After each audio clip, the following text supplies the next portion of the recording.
नमस्कार, मैं रवि आसलीवाल। सकारात्मक खबरों में आपका स्वागत है। आप न्यूज़ के चैनल, समाचारों के चैनल इसलिए देखते हैं ताकि आपको सूचना मिल सके, और अगर आप सूचना प्राप्त करना चाहते हैं तो आप हमारे चैनल को सब्सक्राइब कर सकते हैं।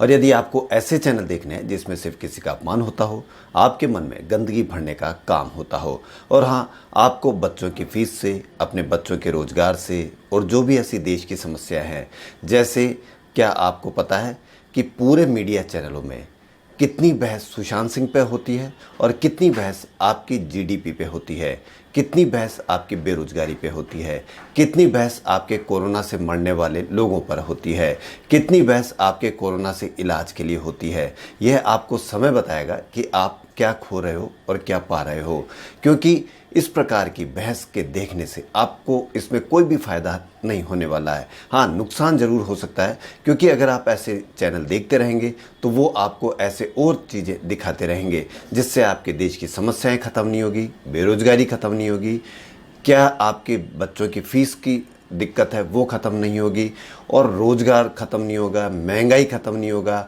और वो करते रहो। लड़ाई झगड़े की बहस में भी आजकल गालियां बकने लगे हैं लोग बाग, और उसके अंदर आजकल ऐसे लड़ाई झगड़े की बहस जिसमें प्रवक्ता की मौत भी हो जाती है। ऐसा उदाहरण सबके सामने है। इसलिए अगर आप ऐसे चैनल देखना छोड़ दोगे तो देश की समस्याएं बताई जाएगी, वरना आप देखते रहो, वो अपने कामों में लगे हुए हैं जिसका खामियाजा आपको और हमको एक दिन भुगतना ही पड़ेगा। तो या तो खामियाजा भुगतने के लिए तैयार रहें, या फिर ऐसे चैनल देखें जिसमें न्यूज़ हो, समाचार हो। तो बढ़ते हैं खबरों की ओर। पूर्वी लद्दाख में चीन के साथ चल रही तनातनी के बीच 5 राफेल लड़ाकू विमानों की पहली खेप आज अंबाला एयरबेस पर औपचारिक रूप से भारतीय वायुसेना में शामिल किया जाएगा। इस कार्यक्रम में रक्षा मंत्री राजनाथ सिंह, फ्रांस के उनके समकक्ष Florence Parly, general Bipin Rawat, वायुसेना प्रमुख RK भदौरिया और ऐसे तमाम अधिकारीगण इसमें शामिल होंगे। इसकी पारंपरिक पूजा की जाएगी और राफेल और तेजस विमान फिर हवाई करतब भी दिखाएंगे। पश्चिम बंगाल के जलपाईगुड़ी जिले में ऑनलाइन कक्षाओं के लिए स्मार्टफोन खरीदने में असमर्थ होने से दुखी होकर कॉलेज के जिसका बच्चा था 20 वर्षीय छात्रा ने आत्महत्या कर ली। पुलिस ने यह जानकारी दी। क्रांति पुलिस चौकी के प्रभारी ने कहा कि मल्ली कॉलेज में BA प्रथम वर्ष की छात्रा, देश की ऐसी समस्याएं हैं और आप कौन सी समस्याएं देखने पर लग रहे हो जिससे आपको कोई फ़ायदा नहीं होने वाला, किसी के बच्चे ने आत्महत्या कर ली। ये भी थोड़ी एक डिस्कस का सवाल होना चाहिए। वहीं सार्वजनिक क्षेत्र की प्रमुख कंपनी ऑयल इंडिया लिमिटेड के एक इंजीनियर की बुधवार को हाई वोल्टेज बिजली की चपेट में आ जाने के कारण मौत हो गई। यह अधिकारियों ने बताया कि विद्युत अभियंता अर्नब किशोर बोरदोलाई हाई वोल्टेज पर काम कर रहे थे। वहीं विदेश मंत्री S जयशंकर ने बुधवार को कहा कि अपने रूसी समकक्ष सरगई लावरोव के साथ उनकी बेहतरीन वार्ता हुई। इस दौरान उन्होंने द्विपक्षीय रणनीतिक संबंधों पर चर्चा की और अंतर्राष्ट्रीय स्थिति पर भी विचारों का आदान प्रदान किया। जयशंकर शंघाई सहयोग संगठन के विदेश मंत्रियों की बैठक में शामिल होने के लिए 4 दिनों की रूसी यात्रा पर यहाँ है। जयशंकर ने ट्वीट किया कि विदेश मंत्री सरगई लावरोव से इस बार व्यक्तिगत रूप से मिलकर खुशी हुई।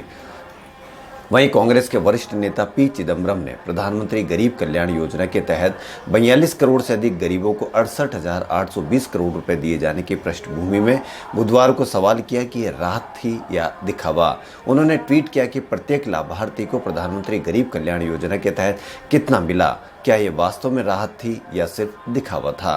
वहीं कोरोना वायरस संक्रमण और लॉकडाउन ने लोगों की कमर तोड़ कर रख दी है। यही वजह है कि कर्मचारियों को कर्मचारी भविष्य निधि यानी EPF खातों में जमा पूंजी निकालकर काम चलाना पड़ा।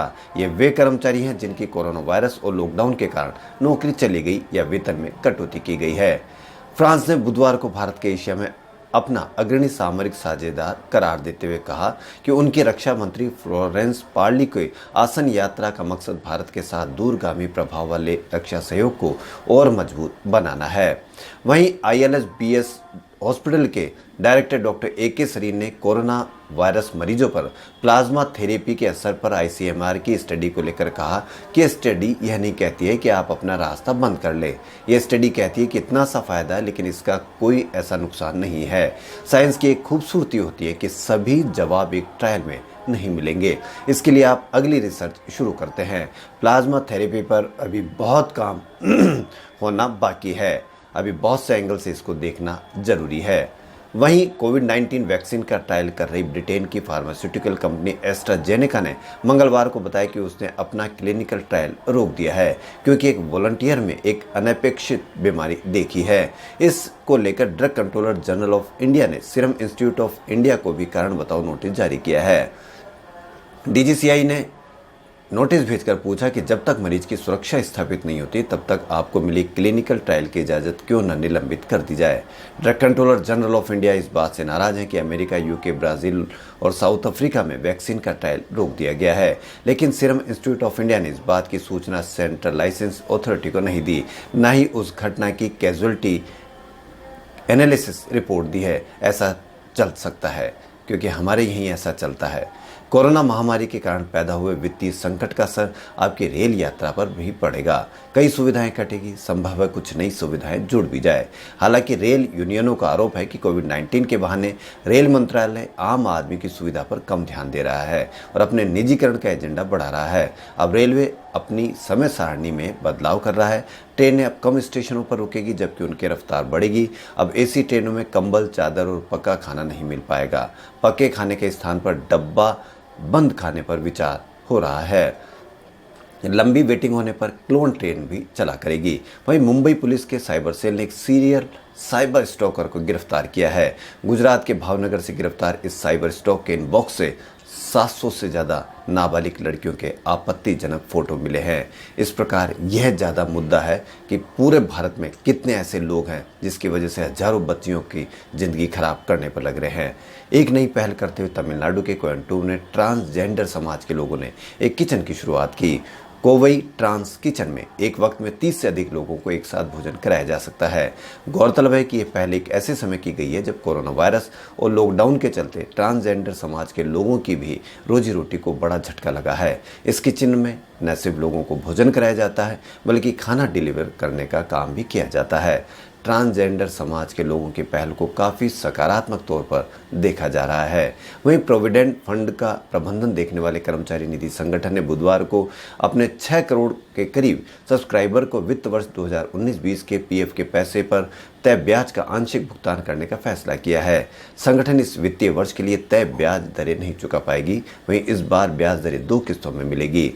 देश में कोरोना मरीजों का आंकड़ा गुरुवार सुबह तक 44,62,695 हो गया है। पिछले 24 घंटे के अंदर रिकॉर्ड 95,529 नए संक्रमितों की पहचान हुई है। अब तक एक दिन में मिले संक्रमितों का ये आंकड़ा सबसे ज़्यादा है। इसी बीच अच्छी खबर यह है कि भारत अब दुनिया का दूसरा देश हो गया है जहाँ सबसे ज़्यादा मरीज ठीक हो चुके हैं। यहाँ अब तक 34,69,084 लोग रिकवर हो चुके हैं। वहीं बुधवार को 73,057 लोगों को अस्पताल से डिस्चार्ज किया गया। रिकवरी के मामले में ब्राज़ील अब तीसरे नंबर पर पहुंच गया है। यहाँ अब तक 34,05,000 लोग ठीक हुए हैं। वहीं international consumer action network icon के ग्लोबल फाउंडेशन डे के मौके पर नेटवर्क के अंतर्राष्ट्रीय अध्यक्ष डॉक्टर अनंत शर्मा ने कहा कि कोविड-19 का मुकाबला दुनिया के देश अगर अधिक समन्वय से करते हैं तो हालात इतने खराब नहीं होते। इसका अर्थव्यवस्था पर भी बुरा असर पड़ा है। इस सभा में सीसीआई के मुकेश वैष्णव और प्रदेश के वीपी हलचल ने भी विचार व्यक्त किए। कैंस के कमलेश कुमार ने इसका संयोजन किया। वहीं अमेरिकी राष्ट्रपति डोनाल्ड ट्रंप को 2021 के लिए नोबेल शांति पुरस्कार के लिए नॉमिनेट किया गया है। वहीं प्रधानमंत्री नरेंद्र मोदी की कैबिनेट ने रक्षा निर्माण क्षेत्र में निवेश बढ़ाने को मंजूरी दे दी है, जिसके बाद एफडीआई की सीमा ऑटोमेटिक रूट के जरिए 49% से बढ़ाकर 74% की जाएगी। पूरे देश में पूरे पशु साम्राज्य यानी एनिमल किंगडम को कानूनी व्यक्ति घोषित करने की याचिका पर बुधवार को सुप्रीम कोर्ट और याचिकाकर्ता के बीच दिलचस्प बहस हुई। उसमें कहा गया कि क्या आपका कुत्ता आपके बराबर असर रखता है या असरदार है। लॉकडाउन के समय प्लेन में यात्रा करने के लिए बुक की गई टिकटों की पूरी राशि यात्रियों को रिफंड करने की याचिका पर सुप्रीम कोर्ट में सुनवाई हुई। वहीं कप्तान विराट कोहली को लगता है कि रॉयल चैलेंजर्स बेंगलुरु की मौजूदा टीम 2016 की तुलना में ज़्यादा संतुलित है। वहीं दिग्गज अभिनेत्री सुरेखा सीकरी को ब्रेन स्ट्रोक होने की वजह से मंगलवार को आईसीयू में एडमिट कराया गया। वहीं न्यू नॉर्मल के तहत कंपनियां अब कर्मचारियों से वर्क फ्रॉम होम कराने को तरजीह दे रही है। यही वजह है कि हायरिंग पहले की तुलना में अब 300% तक बढ़ गई है। देश में कोरोना के बढ़ते मामलों ने सरकार की चिंता बढ़ा दी है। इसी बीच औषधि क्षेत्र की company doctor Reddy's laboratories remdesivir दवा को बाजार में जारी करने की घोषणा की है। यह दवा रेडाक्स ब्रांड के नाम से उपलब्ध होगी। पूरी दुनिया में कोरोना वायरस फैलाने वाले चीन अब भी इस वायरस के दोबारा हमले से डरा हुआ है। इसी के चलते चीन ने दुनिया भर के 19 देशों के खिलाफ एक बड़ा कदम उठाया है। चीन नहीं चाहता है कि इन देशों से उसके यहाँ कोरोना वापस आए और संक्रमण दोबारा फैल ले। खबरों फिलहाल इतना ही। यदि आपको हमारा चैनल पसंद आए तो लाइक, सब्सक्राइब और शेयर अवश्य करें। धन्यवाद।